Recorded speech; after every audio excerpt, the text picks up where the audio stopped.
Hey, White Sox fans. My name is Brett Ballantini. I'm lucky enough to host Sox Populi podcast number 183. Can you believe it? The pace has slowed. We were probably on a pace to break like 300 by last year, but something happened. Yeah, that's right. The team became awful. And we're here to podcast with you and talk a little bit about, I guess, dig into some of the awfulness of it. Again, maybe with a little distance. I'm wondering if maybe some of our recollections, memories, maybe some of the soreness is worn off, or maybe you've just gotten angrier. I'm lucky enough to be joined by Chrystal O'Keefe and her former partner in the Indianapolis field office. Chrystal, unfortunately, is just womaning it alone these days, but that is Super Joseph Resis, newly engaged Super Joseph Resis. If you saw something crazy happening in some park in Berkeley, I don't know, a day or two or three ago, that was what was happening. It was Joe Resis proposing. And Dante Jones back with the crew.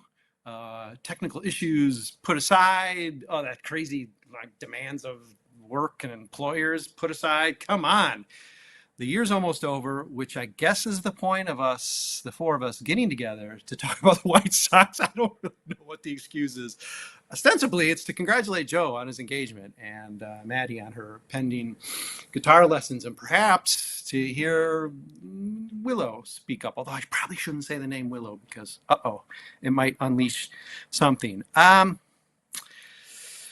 figured maybe it's, as we record, December 30th. As you're listening, it might be December 31st or the first of a new year.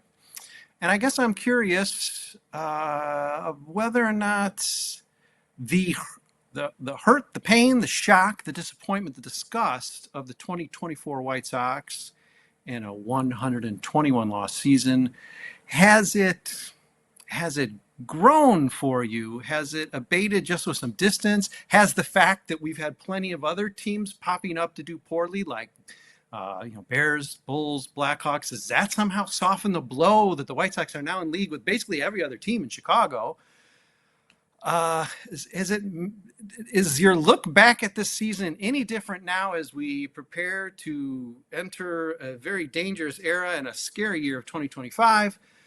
And I don't just mean in terms of the White Sox. What are the thoughts now that we've had just even a couple months of distance from the end of the season? I feel like it's a good time to just leave the White Sox in 2024 and pretend going forward that they're not a team. And Willow agrees. Yes. The first podcast she's had to be on in months. She's pissed too. Yeah. Seriously. Okay, that's enough talking for you. But yeah, I've just decided, there are no more Chicago White Sox. They are just dead to us, and they're not a team.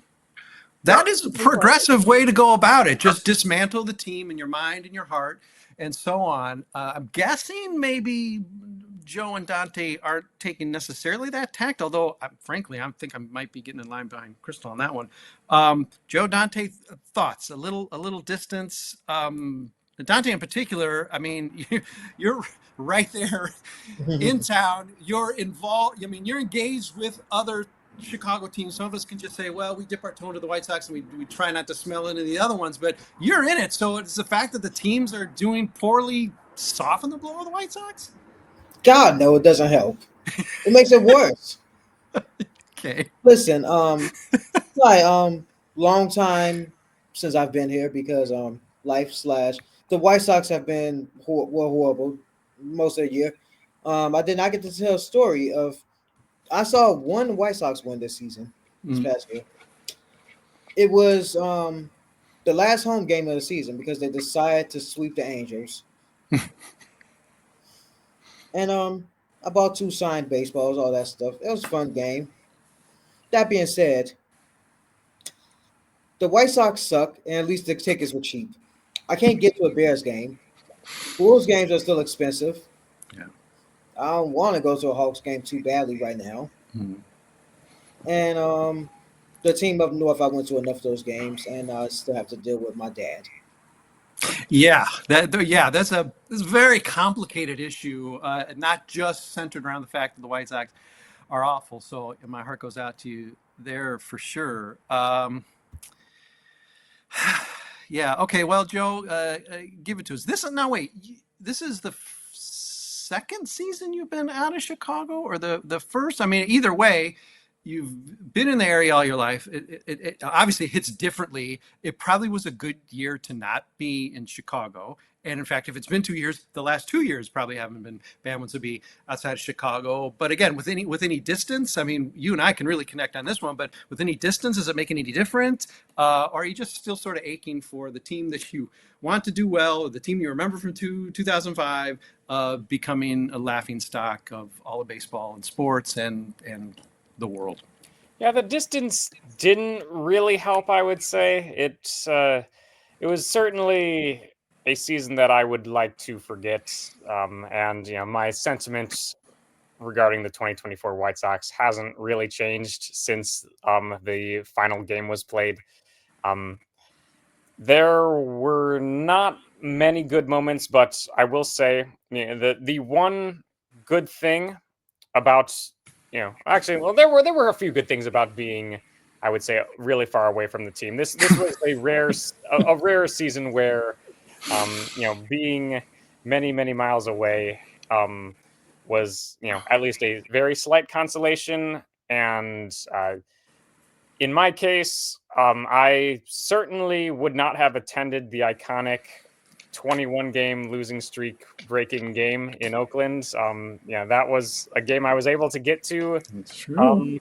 And I'm grateful for that. So that's one of the very few highlights of the season. But I think despite that rare good memory, I would definitely like to still leave this team in the rearview mirror as quickly as possible. All right. So I got a couple follow-ups. But first, I got to point out, I just feel the need to point out that, Joe, you, thousands of miles away, managed to see, I believe, as many White Sox wins as Dante did, who I presume did attend more than just the one game and the one win.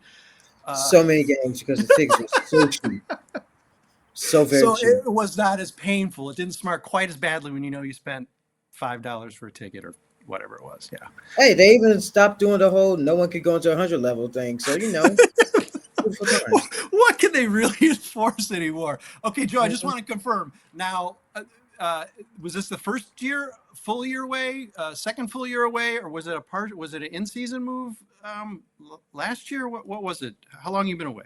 I moved out of the Midwest in July of 23. My first full season being more than a drive away from Chicago. In other words, this is all your fault.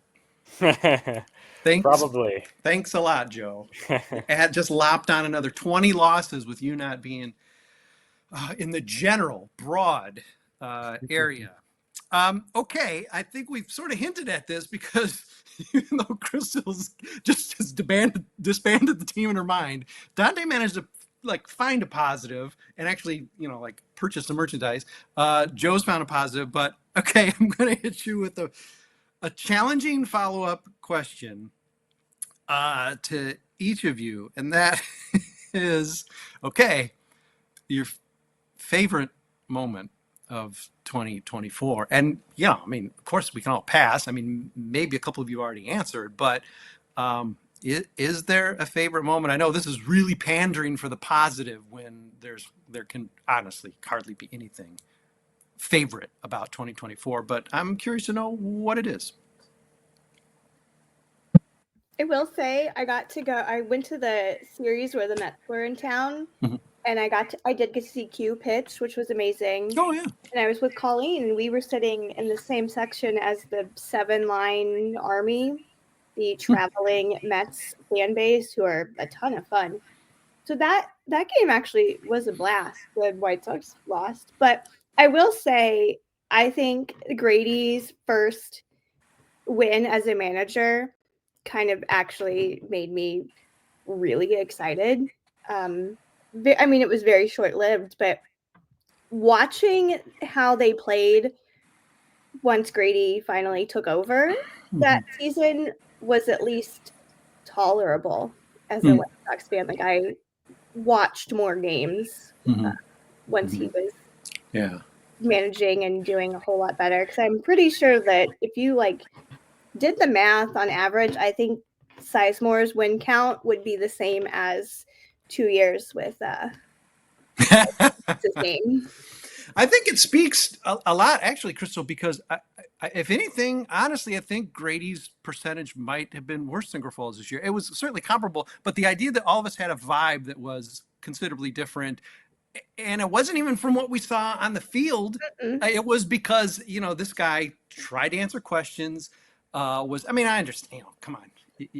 I'm sure Pedro was sort of like up talking his very first month in the job, but it was such a contrast to like, hey, there's hope. Hey, I got these guys back versus, Pedro and his weird, you can only do so much when you have such a horrendous team and you're a horrible manager, but it did feel like there was a really good shift. Yeah. At least. Yeah. And it speaks to the fact they want to keep him around. They're sort of inventing a position for him to keep him around because, he had the backs of guys and guys have his back as well. I'm sure there was a little disappointment when he wasn't named. It is notable, though, Chris, I will circle back and say that your favorite moment of the season had nothing to do with the White Sox, had to do with Jose Quintana, the traveling Mets, fellow Mets White Sox fan, Colleen, and sitting sort of with the traveling crew. So totally appropriate answer. There was also a dog that kept following us around and was in the bar at one point. So I took a picture of the dog sitting in a bar stool, like down in the craft cave. That was the same game. Amazing. Wow. Janice was there. Like, it was a good time. Yeah. Oh, no kidding. Jeez. All right.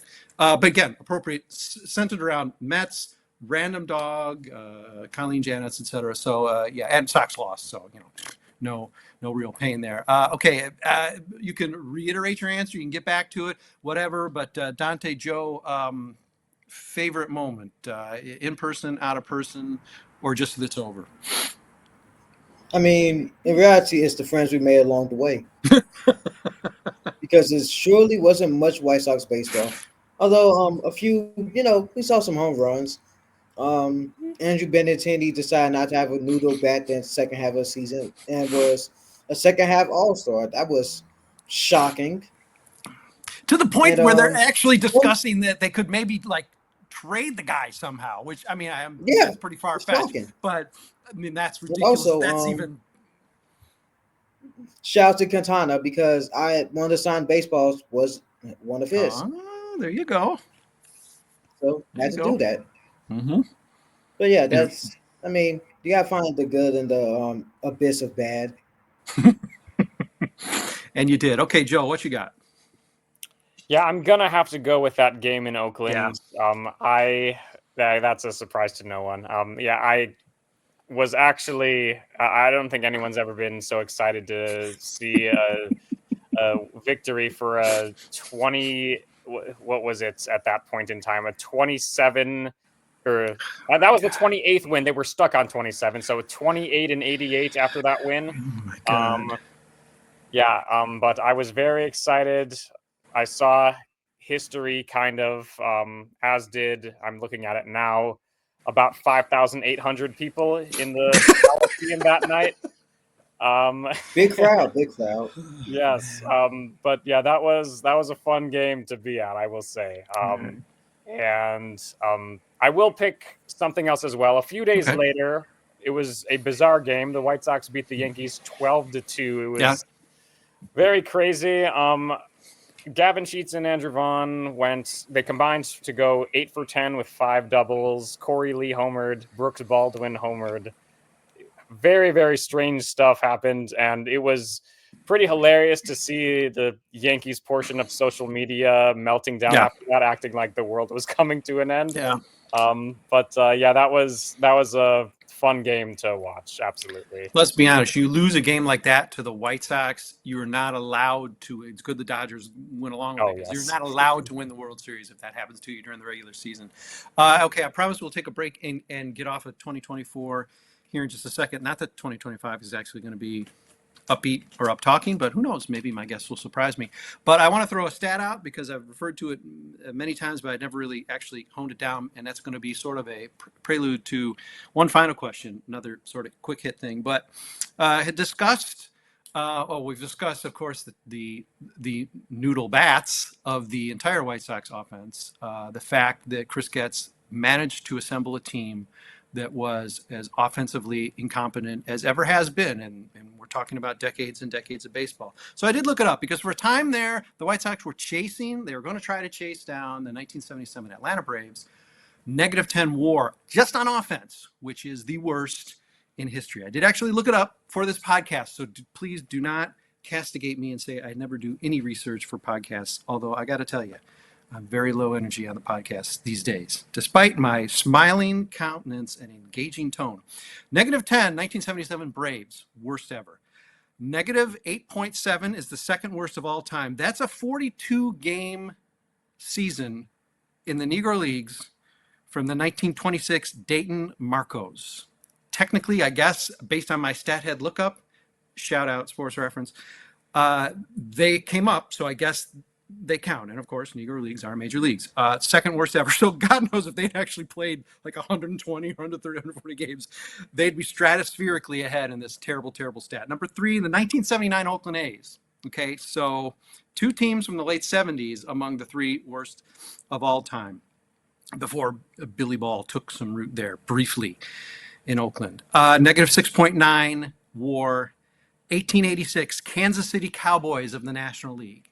Yes, there's a team called the Kansas City Cowboys. Yes, they played in the National League. And yes, they had -6.9 WAR. And then, thrilling, I know, you knew it was coming, -6.7 offensive WAR by the 2024 Chicago White Sox. 1, 2, 3, 4, 5, 6th worst of all time, 3rd worst major league offense of all time. And when we're talking about major league, we're going back now into the late 1800s. We're talking about National League teams. You know, these reference people, they don't mess around. So we're talking about more than a century of baseball. And of course, after the break, we'll talk about what's been done to improve the 6th worst offense that's ever played the game of baseball. But we'll get to that in a second. What I want to know, and I know this always resonates more with me. I'm not answering these questions because, again, I don't know, low energy or whatever it is. I'm wearing a tie. But I do want to know from my 3 guests if they're tied in maybe to the initial question, that is, do you feel all of you are in different eras or points in your fandom? Chrystal, been a baseball fan for quite some time, but relatively new to Sox fandom. Dante, a lifer, and thankfully raised enough by grandma and not enough by pops in the baseball realm to know to choose the right team. Although, again, right team is a really dicey thing around these days. And Joe, of course, a lifer as well. All different fan. I'm love to say I'm predating all of you as a longer term fan. But is there anything you feel you're carrying as a White Sox fan, given the fact that the White Sox have really pushed the bar to a point where, unless we're talking about next year, and again, after the break, unless we're talking about next year pushing 120 losses, we're not going to see a team do this, I don't believe, for a while. We haven't. I mean, I guess this could be a new era where 130 losses are in realm for the Oakland or whoever A's one day, or the Phillies or something. But, I mean, this is somewhat of a, whatever, a scarlet letter, some kind of stigma attached to White Sox fandom now, which we haven't had for all the criticisms that we can have of Jerry Reinsdorf or a failed rebuild. It's, of course, never been this bad. Do you put any stock into that at all as a fan, that this, for the rest of your days rooting for this team, and that day could be one more day or it could be the rest of your life, this is always going to be stuck with us? We saw that with some of the 62 Mets talk. I mean, the people who were there, the few players who were still around, they were spoken to here 60 years later. This isn't ever going away. Bothersome? Does it matter? Have you sort of resolved your, just your fandom to it? I don't care anymore, for the simple reason of, well, let's look at the 2008 Detroit Lions, who lost every single game. Do you think a singular Detroit Lions fan cares about that right now, while they are 13 and potentially going to be 14-2? Okay. No. In fact, they wear it as a badge of honor to say, I lived through this. Okay. I dealt with this. Oh. So all right. I ain't gonna wear it as a badge of honor because I have some type of pride, but I don't care. Yeah. It happened. Okay. Once we saw what was happening, I started rooting for it to happen because you might as well make some type of history. Well, So yeah, you do sort of root for the shame, although of course you're being yeah, dragged along it with becomes it to some painful. degree It because you're like, I it got my was fun ticket to witness it. stubs. Yeah, exactly. Well, no ticket stubs anymore, but yeah, No, I know. you Yeah, know. ticket So at the end of the day, phantoms. yeah, at the Yeah, end of the day, we get to go ahead and say we are the worst because we yeah, are the worst team in the yeah. history of baseball for now. And unfortunately, one flaw in that very sweet take on the Detroit Lions, who, yeah, were abysmal for years and years. I mean, I've been away from the NFL for a long time, but I know enough that they've been abysmal up until what last couple few years. Uh, the one flaw is that there Mhm. was actually that turnaround, and of course, yes, providing we all don't just burn up, there will be baseball for decades more. So yes, chances are Yeah. just by luck or a fluke, the White Sox will be back on top again, but that's sort of the part that has to happen, and that's very far away Mhm. right Hey, now. um, if those Northside fans could wait 108 years for their team to win the World Series, I could Oh, wait 3 to 10 years for the White oh. Sox to actually be good. All right, 21 minutes in, and we have to refer to the Cubs as something to cheer us up. Dante, but I get it. I get it. Yeah, true. All right. Stigmatization or not, Joe Chrystal, where are you at with it? I have a couple thoughts Okay. actually. Like Dante said, I'm pretty indifferent. I feel like that was hopefully what rock bottom looks like for this team, hopefully, and that it has to get better because I mentioned there was a shift. They did actually win some games once Pedro was fired, but I also think let's really put it into perspective for me. Now thinking about the late Ricky Henderson passing, and I'm sitting here thinking, you know what? We're not A's fans right now because they just lost Yeah. I mean, the entire baseball community lost a legend, but Mhm. especially A's fans have Yeah. lost one of the greatest to Yeah. play the game, and they have nowhere to mourn him. Yeah. Yep. So I'm sitting here thinking, like, let's put this in perspective as far as fandoms go. Yeah. Yeah, a beloved White Sox player could pass at any moment, but you know what? We have a Yeah. ballpark that we can go to, and we can Yeah. remember that person. And Yeah. there could be a statue.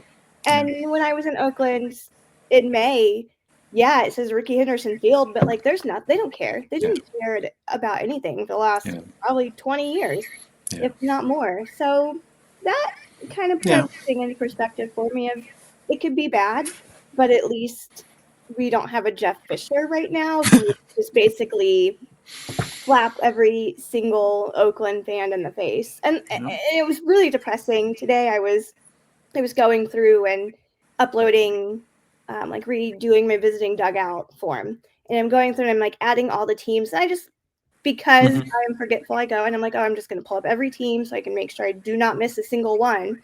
And I'm going through and I was like, oh, the Athletics are at the very top. That's weird. And I'm like, oh, Mhm. it's because it doesn't say Oakland. They don't Yep. even have a city attached Nope. to their Nope. team name right now. Everybody else, Yep. has their city, and that's why they were in a certain order. Yep. The A's don't even have a city. Yep. So I'm like, it could be a lot worse. Yep. We could be sitting in that really shitty situation right Yeah. now. Yep. So Sad. I'll take losses over Yeah. whatever that is. Yeah. Yep. Saddle up, Las Vegas, because Fisher is absolutely not going to put down the payment he has promised to do. So I don't know how you guys are going to scrape together money to get a team, but that team might just be ruined in Sacramento for a decade or two. I was just in Vegas in October, and my Uber driver had mentioned that he was like, oh, well, what do you do? And I was talking about baseball, and he was like, oh, we're about to pass where the A's might play. Might. Yeah. And I was like, oh, buddy, they're never going to play there. They're not going to get that money. They're not going to play there. That's just going to be wasted space. Maybe it'll turn into another F1 track or whatever they're doing in Vegas. Yeah. Yeah. The reality dose. All right, Joe. Okay, so far we've had two answers that somewhat, relatively brush it off. Are you feeling any more weight of 121 losses than Chrystal or Dante? Not really. I definitely am more concerned with where a team is now as opposed to where they have been. The problem right now is that this is where they are right now, and we are dealing with, this terrible team that doesn't really have a clear path to a brighter future ahead. However, if and when they do turn the corner once again, like, will the stigma bother me? I don't think it will. Like, even if the 2024 White Sox are frequently brought up, Yeah, like the 62 Mets were. Personally, I'm like, yeah, okay, that was a terrible year, but it's over now. And nowadays, we are dealing with something a lot better. Like, I'm looking forward to those days very much. And when that time comes, I don't think that stigma of how bad this team was will really bother me.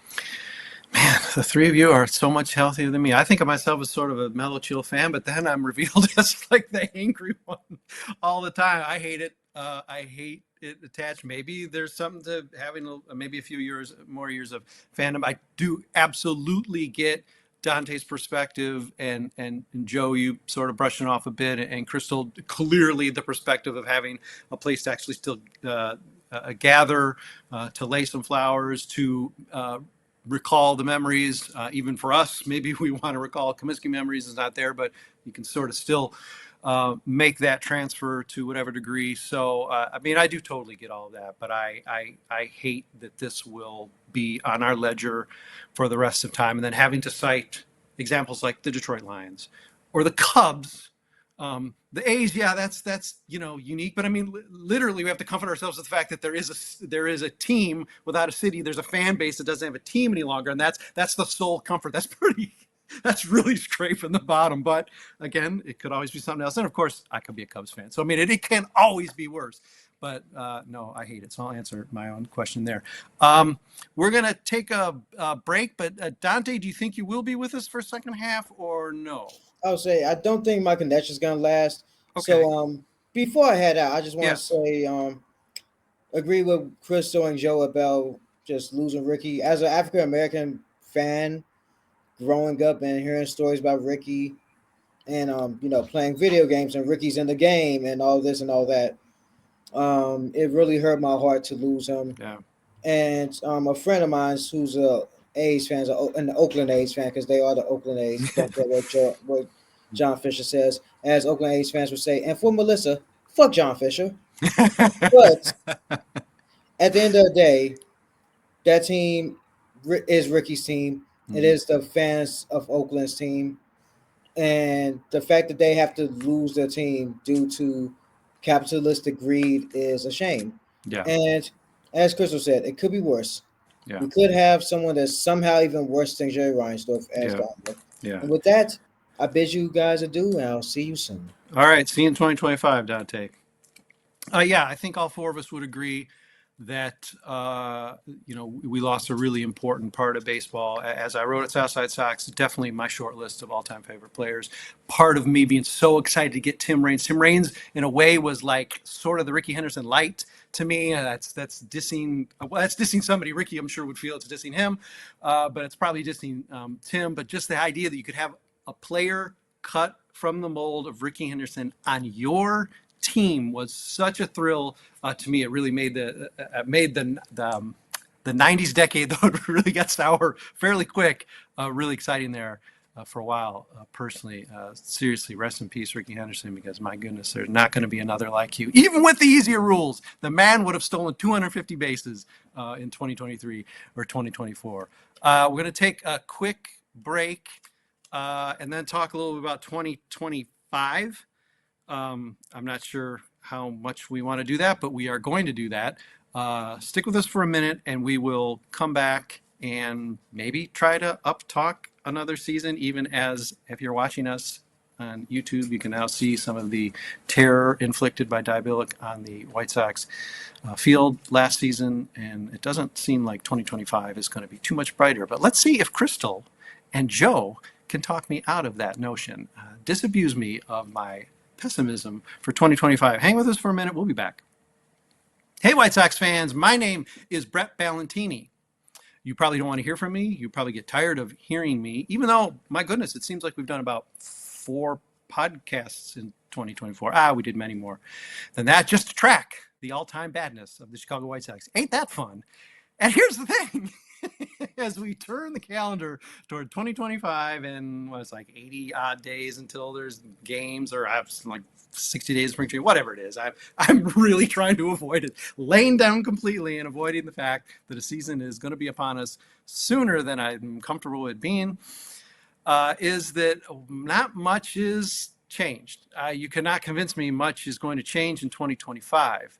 However, Chrystal and Joe, I will challenge you to tell me that things will change. Chrystal in the first half has alluded to a different energy toward the end of the season that could conceivably, or maybe even easily, be imagined to carry over into 2025, especially with a new manager, new energy that would mirror Grady Sizemore's, you'd imagine. That's probably best case scenario, and we're owed a best case scenario. But Joe, Chrystal, please convince me that 2025 will be something that I won't be dreading on opening day eve.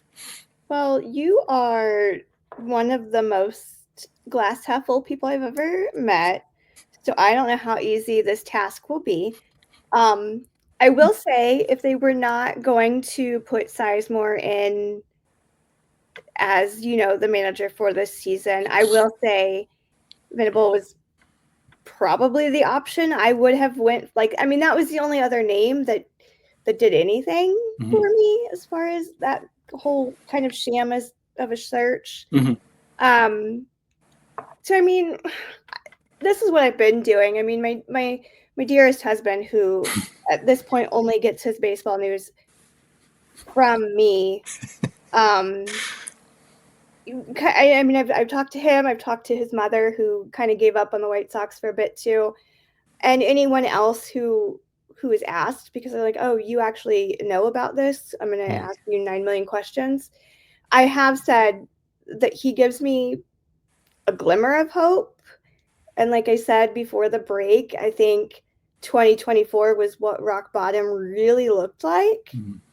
I know 2025 is not going to look great. Now that the best pitcher that we had is gone, things are really going to look bleak. Everyone I feel like we've known is gone. We have maybe Luis Robert, who even knows what's going to happen there. So when your franchise tag is on someone who I think played like 9 games last season because he was always on the injured list, it doesn't look positive. So I'm really just settling in on vibes this year, and the fact that I do have other teams I can root for.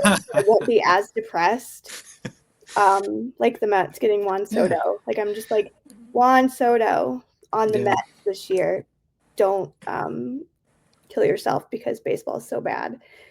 So, I'm trying to be positive. Me and Joe are like, geez, Chrystal, if only we had a second team we felt close enough to in the Mets. But this seems to be a good life strategy as a White Sox fan at this point. Pick another team. Please. That's a key coping Get mechanism. a National League team, please. Just for your own mental health. Select a National League team to us to root for. And you referred to Venable as being, the breath of fresh air, and and the fact that there was a little buzz about it. And I think this is something that maybe Melissa and Joe and I addressed last podcast as well. And it's just whatever you feel about him, however it's going to play out. This could be Pedro, and it could be well beyond anything we even saw. The best of Grady. This guy could be a manager on the South Side for a decade or more. But just the idea that the White Sox could identify, I won't even give them credit for that, because I don't know if they read newspapers or any sort of coverage or metrics. Identify, but then also get the guy who was, I think, pretty popularly regarded as the top candidate out there, to the point where he actually, could could very easily have been hired for the 2024 season by other teams, and he took himself out of that consideration. The idea that the Sox got a top guy, and really the top guy, even in a small field, even with thank God there was so little competition for managers, because something tells me he wouldn't be the White Sox manager otherwise. But that's just such a weird feeling. That's like actually getting, wow, this is way overstated, but sort of a marquee free agent, which of course, when's the next time that's going to happen? Only they could get a player that was top tier, but settle for a manager, I guess. Strap on a batting helmet, Venable. Okay, Joe. A good attempt by Chrystal, and I think there's some definite positive fuel and energy there, not just having to do with the Mets. But do you have a counter or some additional way to fan those flames? I do think that the manager will make somewhat of a difference. I mean, just merely being about average rather than Pedro Grifol, I do think that will not only lead to a few more wins, but will also lead to just far less, frustrating moments like, oh my goodness, why is the manager doing this? This is a very easy mistake to avoid for a major league manager. That's something. I also think that the White Sox have at least a few interesting prospects who could see the field in 2025, who, didn't really get a chance in 2024. And I'm especially interested in seeing the progress that is made by these tall left-handed pitchers, Noah Schultz and Hagen Smith. They may not see much major league action this year, but they are very highly rated prospects, a lot of potential, and the White Sox do tend to be very good at developing tall left-handed pitchers. That's like the one random subcategory that they seem to actually be able to develop. Montgomery will be an interesting player to follow as well. I know he took a little bit of a step back in 2024, but I'm still pretty high on him.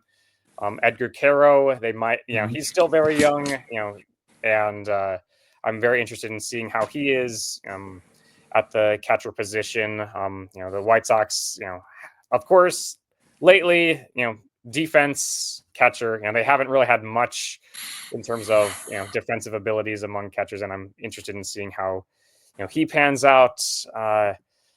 And so, there will be at least be some, interesting storylines to follow in terms of, young players are concerned, and how Venable,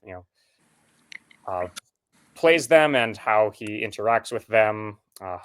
Hopefully he will have, some consistency in terms of how he applies his rules, so that he's not, giving, any sort of favorable treatment to, veterans as opposed to the younger guys. That'll be a nice thing to see. And in terms of the other teams, going off on a slight tangent, I don't really I'm not loyal to any particular other team besides the White Sox, although I am a Shohei Ohtani bandwagoner. So for now, the Dodgers are my other team. All right, fair enough. Yeah, you and 8 billion others. But yeah, no, hey, how can you not get pulled into that orbit a little bit? I'm going to kick it right back to you, Joe. Chrystal, you're on deck because you're mentioning some players. What I want to know now is give me the name of a player who will realistically play for the White Sox substantially. Let's mark it at maybe realistically expectation for half a season. So that would include maybe some players at AAA now or AA. Player you're most interested in seeing in 2025 for the White Sox. I think I'm going to go with Montgomery. Yeah. Okay. I really think, despite being drafted by the White Sox, he is in store for a good career. He is, still lacking a very clear position. I know he's, listed as a shortstop, but his ability to stick there hasn't been, it's certainly not a given that he'll be able to stick there. But I do think that despite, his performance in AAA last season, has all the raw tools to succeed as a hitter at the major league level. He's got some kinks to work out, but I think he will hit well enough to where even if he's not playing as premium of a position as shortstop, he'll be able to stick at the major league level. And I'm very interested in seeing how he does in 2025. Joe Resis, bullish on Colson Montgomery. Listen, I want the best, but I mark me now in the skeptic category. Chrystal O'Keefe, who are you looking forward to? Presuming there's anyone. Yeah. Well, I mean, I will say, I think we saw a few guys this past season that do have some promise. I mean, I was kind of big on Drew Thorpe, in all honesty. Yeah. He gave me some flashes of big hope. time. Yeah. I mean, I agree. I think Montgomery will be fun. I liked Noah Schultz, and I liked Nick Nastrini. He was, I mean, again, there was not a lot of hope to be had this season, but seeing some of these players that were coming up for these short stints and looking decent, I mean, looking like they were at least capable of playing against a real team, as opposed to, what the White Sox were last year, it gave me a little hope. So I'm looking forward to those guys, and I'm really hoping that this is the year that Andrew Vaughn does something good. Like, I'm just hoping this is the year he was like, okay, you know what? I won like the Golden Spikes. I was a great player in college. I'm gonna make it look like I was. Finally.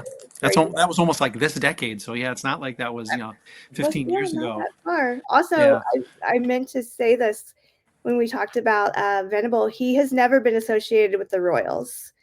I made up before I said it, but I was like, I'm 99% sure there was no Royals anywhere in his past. So I just wanted to also bring that up as like his only experience with the Royals is saying no to the Royals, and of course that makes him a hero in our book based on recent history. Don't ever think that the flu can't kill. I mean, Nick Nastrini was on track to basically rotation. He wasn't maybe going to be in the first term because of the days off or whatever, snow days, but he gets that flu, sets back a season, and not that we can at all blame that, but boy, I tell you, that from that bad turn, really, I mean, he was looking like a guy who was going to be having, an inside track to rotation maybe for years. And wow, what a terrible season. He was probably the one I was most excited about seeing, and I was happy with what I saw from just this past season that he was able to do, even if it wasn't always great. Like I said, he was at least very competent in his role. It seemed like maybe he's going to be able to make the rotation at some point. Yeah. Well, I've hyped this enough times, and I've been so starved for this as a fan that my answer is an easy one. Although now I get to double my pleasure because the two best lock prospects for the White Sox both happen to be catchers. Most important position on the field. It's an unbelievable bounty that the White Sox somehow now have through trades. Of course, trade major leaguers and get prospects back. That's how it works. You never win at the major league level. But okay, let's change that now, White Sox. But Edgar, Quero, and Kyle Teel, those guys, whoever comes up first, whether either breaks camp, the idea that we have dynamic, potent, top 100 guys, just from having seen what Edgar Quero did, missing about a month with an injury, in Charlotte aside, seemed incredibly exciting, and knowing that he maybe would even have a chance of breaking camp. Maybe that month lost at Charlotte means he's going to have to do a little more seasoning there. They're saying now that maybe Teel is even going to leapfrog him. The idea that we could have two potent catchers as soon as next year on the White Sox, I'm sure working on some kinks in their game, but perhaps both hitting the ground running enough. Teel being enough of a weapon that who knows, maybe he's playing on his catching off days elsewhere, not just DH. I mean, this is the type of thing I wanted, these sort of lock prospects. And again, neither is, but we can agree pretty close to lock prospects, more so even than, Colson, even though he's still top 100 guy, maybe even more so than, Schultz, Smith, because, they're pitchers. Oh my goodness, what could happen? I mean, the notion that we could have 10 years of a solid career, well, somehow if we lock them up somehow, because Lord knows no one's going to just the White Sox are not going to keep players in unless they somehow cajole them into a nice discount long-term extension sort of thing. And we've seen how those have worked out lately for the White Sox. But just the notion that we can dream on 5, 6, 7 years of these guys potentially even dominating from such an important position, that gets me excited about what the catching is. Because this is just so strange. There's like Carlton Fisk, AJ got imported, and I mean, he's a mixed bag guy, but of course, loved having him and would scratch and kill and cheat or do anything to win. Not that I endorse cheating, but I mean, come on, catching in the White Sox, they don't really go together over the long history of the team. So the idea that we have two dynamic prospects coming up, hopefully ready to make a difference and pretty quickly, is something I can actually admit being excited about for the White Sox. But now I'll go back to being dour and reiterate that my prediction as we wind up this podcast, my prediction for next year remains 120 losses. We're not going to hit 121. We are going to hit 120. I just don't see how this team improves enough, even though we're due for some good turns. We are due for the breaks that did not happen last year, definitely did not happen in 2024, to be happening in 2025. The pitching doesn't exist, but there's a lot that is going to step up and exist. It could be Drew Thorpe getting that elbow back ready, because that guy has killed at every level. And at Birmingham, holy cow, you want to talk about a guy that you want to just lasso and get behind and be excited about. Improbable, but man, ace written all over him. So he's a guy who's going to be very exciting. And the fact that the White Sox don't have any established pitching at this point, but they do have legitimately 10 guys who could, and that's still such a stretch. But I'll take conditional. We've had 5 straight years, even when the team was competing, of we didn't have coulds. We did have some legit guys in actual major league rotation, but it was never even 5.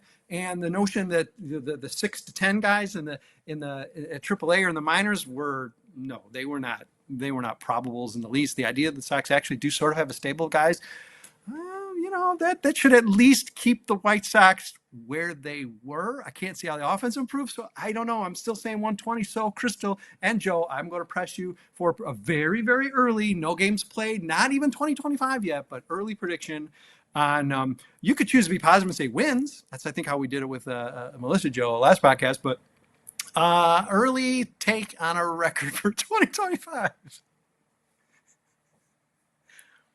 I'm going to stick with 53 wins, I think. Okay. Yeah, it's... All right.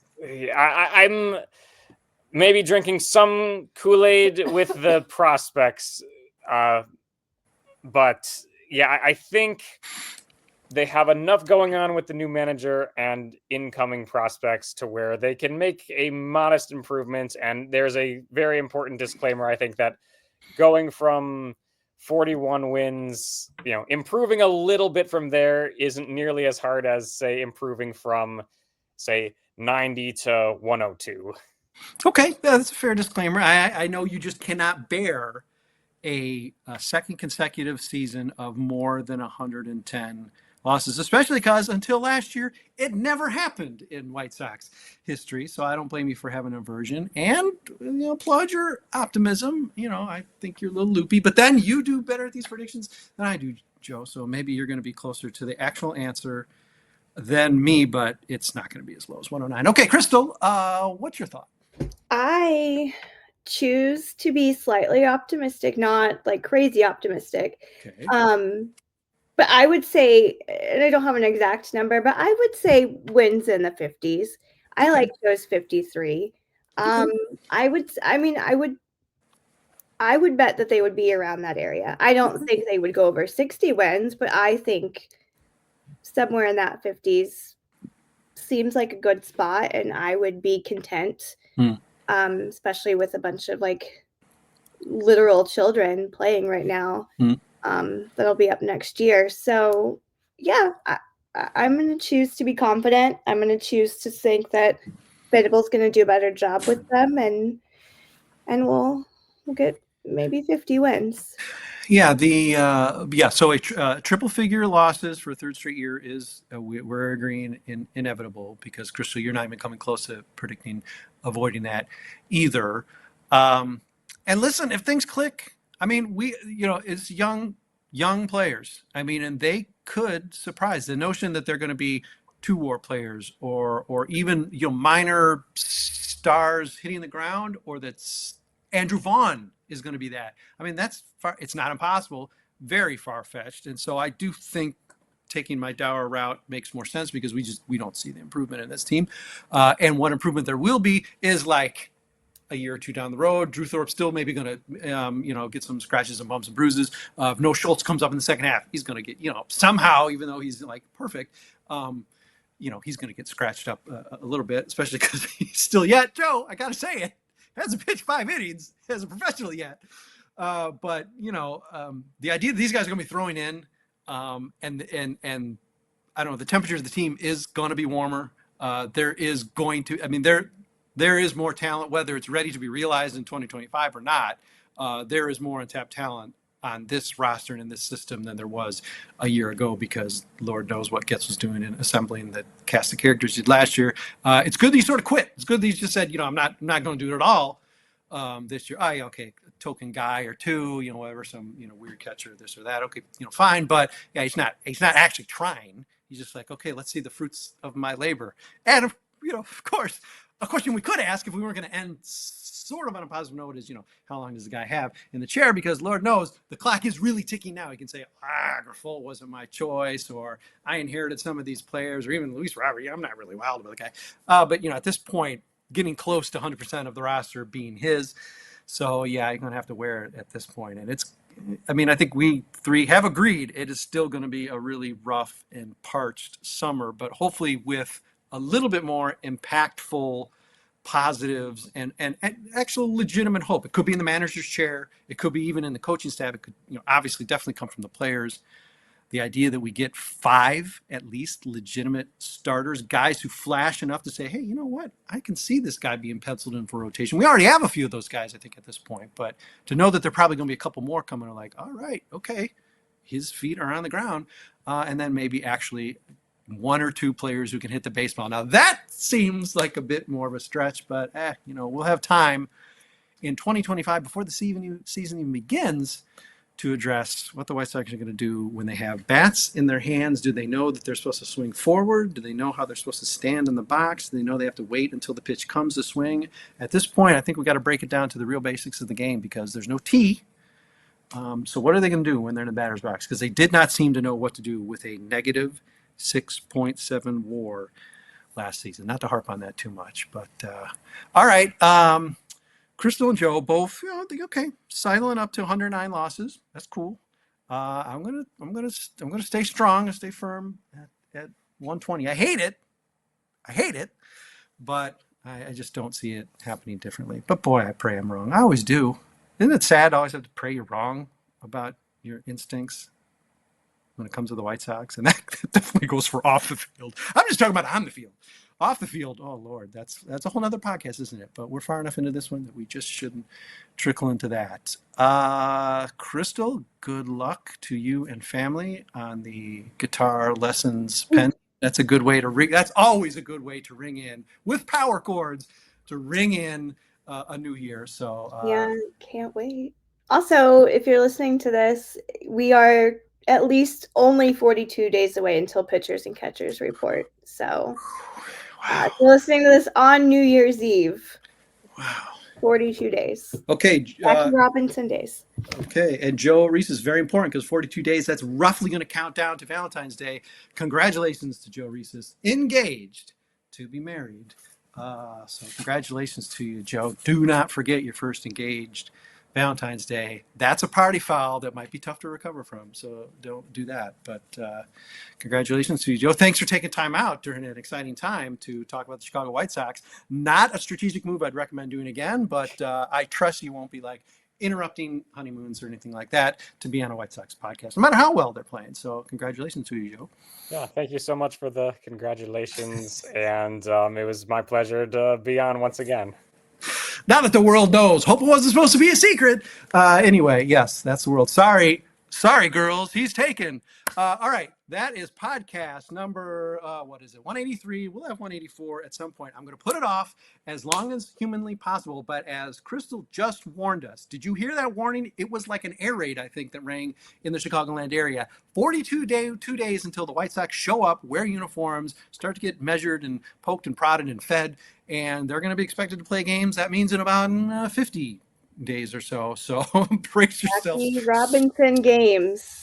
Days until game. Jackie Robinson days. Yep. No pitchers and catchers. Cinch it up and hunker down, White Sox fans. 2025 is coming. There's nothing you can do about it. But we'll be here with you. Joe Resis will. Chrystal O'Keefe will. She'll be talking with other teams. Lucky her. But people like, I don't know, me and Joe will just be stuck talking about the White Sox. Joe, maybe he'll keep begging out saying, sorry, my guy got a marriage prep commitment. I got a plan to win. Oh, geez, sorry, guys.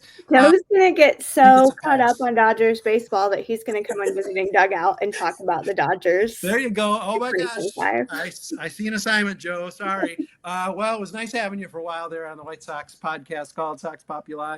But yes, we'll allow you to represent the Dodgers. It's going to be a lot more fun to do that. To all of you listening, watching, through all these years, et cetera, and from a very, very painful and difficult 2024, thanks for being with us. Without you, well, what's the point of doing this? Even with you, you could ask, what's the point of doing this? But definitely because you're out there listening and participating and paying a little bit of attention to what it is we do and sharing the pain with us. Hopefully we're sharing the pain with you. Maybe 2025, there'll be a little bit less pain. According to Chrystal and Joe, about 12 games less pain. So let's aim toward that, to a better 2025, no matter how daunting that year seems on the calendar right now. Well, we'll be with you at least talking about White Sox, occasionally straying into other things, but we'll be talking about the White Sox and trying to get you through 2025. So Joe, Chrystal, thanks for being with me here, and to all you out there listening, we'll be back, I don't know, as soon as possible. That might be longer than you want, but it's just going to have to be the way it is, because once spring training starts, there's no choice. The inertia, it's all in motion, and we just can't stop it. We'll be doing more and more and more and more of this stuff. So anyhow, thanks. Happy 2025 to all of you out there, and to Chrystal and Joe, and we'll be with you probably sooner than you are ready for us.